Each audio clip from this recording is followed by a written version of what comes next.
আকাশবাণী আগরতলা স্থানীয় সংবাদ পড়ছি কৃষ্ণধন দেবনাথ।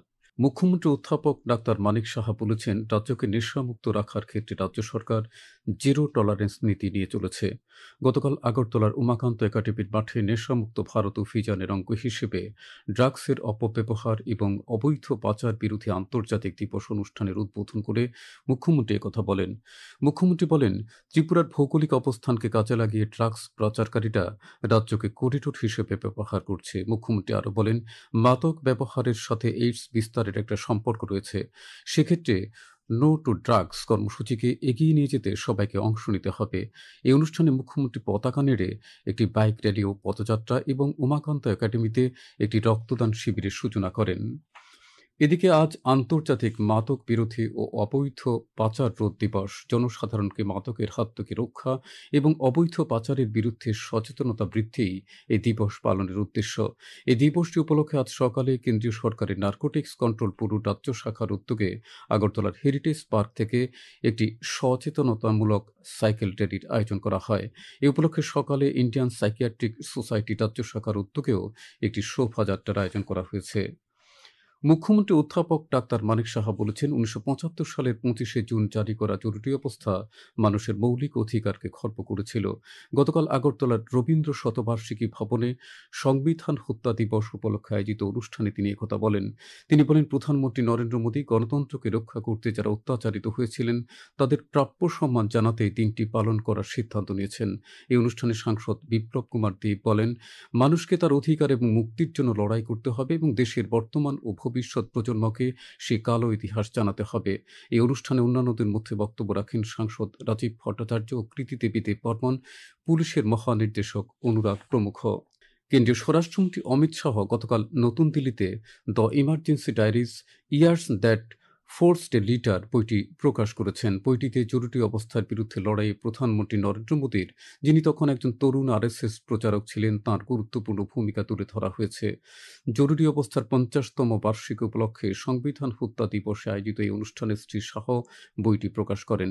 এই অনুষ্ঠানে স্বরাষ্ট্রমন্ত্রী লোকতন্ত্র জিন্দাবাদ যাত্রার সূচনা করেন।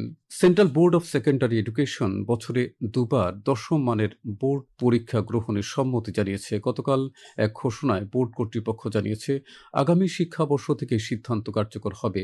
নতুন অবকাঠামো অনুসারে ফেব্রুয়ারিতে বাধ্যতামূলক প্রথমবার পরীক্ষা হবে। পরবর্তী পরীক্ষাটি মে মাসে হবে, আর তা হবে অপশনাল। মূলত যেসব পরীক্ষার্থীরা নিজেদের ফলাফল উন্নত করতে চায় তারা চাইলে এই পরীক্ষায় বসতে পারবে। এক্ষেত্রে গণিত, বিজ্ঞান, সমাজবিজ্ঞান এবং ভাষাগত বিষয়ের যে কোনো ৩টি বিষয়ে পরীক্ষা দিতে পারবে। ২ পরীক্ষার ফলাফল প্রকাশিত হবে এপ্রিল ও জুন মাসে। এদিকে কেন্দ্রীয় শিক্ষামন্ত্রী ধর্মেন্দ্র প্রধান এই সিদ্ধান্তকে স্বাগত জানিয়েছেন। তিনি বলেছেন, জাতীয় শিক্ষানীতি ২০২০ অনুসারে পড়ুয়াদের স্বার্থে নমনীয় ব্যবস্থাপনা চালুর লক্ষ্যেই এই পদক্ষেপ নেওয়া হয়েছে। বনমন্ত্রী অনিমেষ দেববর্মা গতকাল খুমুলুঙে রাজ্যভিত্তিক গণবৃক্ষরোপণ কর্মসূচির উদ্বোধন করেন। এক পেড় মা কে নাম কর্মসূচির দ্বিতীয় পর্বে গতকাল বন দপ্তর সারা রাজ্যে ৫ মিনিটে ৬ লক্ষ বৃক্ষরোপণ কর্মসূচির আয়োজন করে। এই অনুষ্ঠানে বনমন্ত্রী পরিবেশগত ভারসাম্য রক্ষায় গুরুত্ব দেন এবং বন ধ্বংসকারীদের বিরুদ্ধে কঠোর ব্যবস্থা গ্রহণের কথা উল্লেখ করেন। এই অনুষ্ঠানে উপস্থিত ছিলেন এডিসির চেয়ারম্যান জগদীশ দেববর্মা, বিধায়ক মানব দেববর্মা, স্বপ্না দেববর্মা, প্রধান বন সংরক্ষক আর কে শ্যামল প্রমুখ। কেন্দ্রীয় যুব বিষয়ক ও ক্রীড়া দপ্তরের রাষ্ট্রমন্ত্রী রাক্সা নিখিল কাতসে গতকাল কৈলাসহর সার্কিট হাউসে পূর্বোত্তর সম্পর্ক সেতু শীর্ষক জেলার উন্নয়নমূলক কাজকর্ম বিষয়ে এক পর্যালোচনা বৈঠকে অংশ নেন।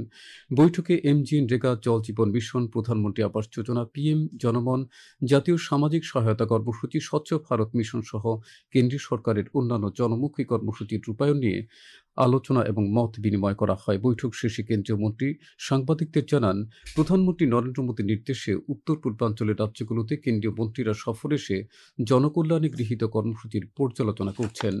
ত্রিপুরা ফুটবল অ্যাসোসিয়েশন পরিচালিত ঘরোয়া দ্বিতীয় ডিভিশন লীগ ফুটবল প্রতিযোগিতার গত রাতের খেলায় ত্রিপুরা স্পোর্টস স্কুল জয়লাভ করেছে। উমাকান্ত মিনি স্টেডিয়ামে নৈশালকে অনুষ্ঠিত এই খেলায় বিজয়ী দল ২-১ গোলের শরৎ সংখ্যকে পরাজিত করে। আজকের আকাশ সাধারণত মেঘাচ্ছন্ন থাকবে। আগামী ২৪ ঘন্টায় রাজ্যের বিভিন্ন জেলায় বিক্ষিপ্তভাবে বজ্র বিদ্যুৎ সহ হালকা থেকে মাঝারি বৃষ্টিপাতের সতর্কতা জারি করা হয়েছে। আজ দিনের সর্বোচ্চ তাপমাত্রা ৩৩ ডিগ্রি সেলসিয়াস এবং সর্বনিম্ন ২৬ ডিগ্রি সেলসিয়াসের কাছাকাছি থাকতে পারে। আজ ভোরে সর্বনিম্ন তাপমাত্রা ছিল ২৭.১ ডিগ্রি সেলসিয়াস। স্থানীয় সংবাদ এখনকার মতো শেষ হলো। পরবর্তী বাংলা স্থানীয় সংবাদ প্রচারিত হবে আজ সন্ধ্যায় ৭:৫৫।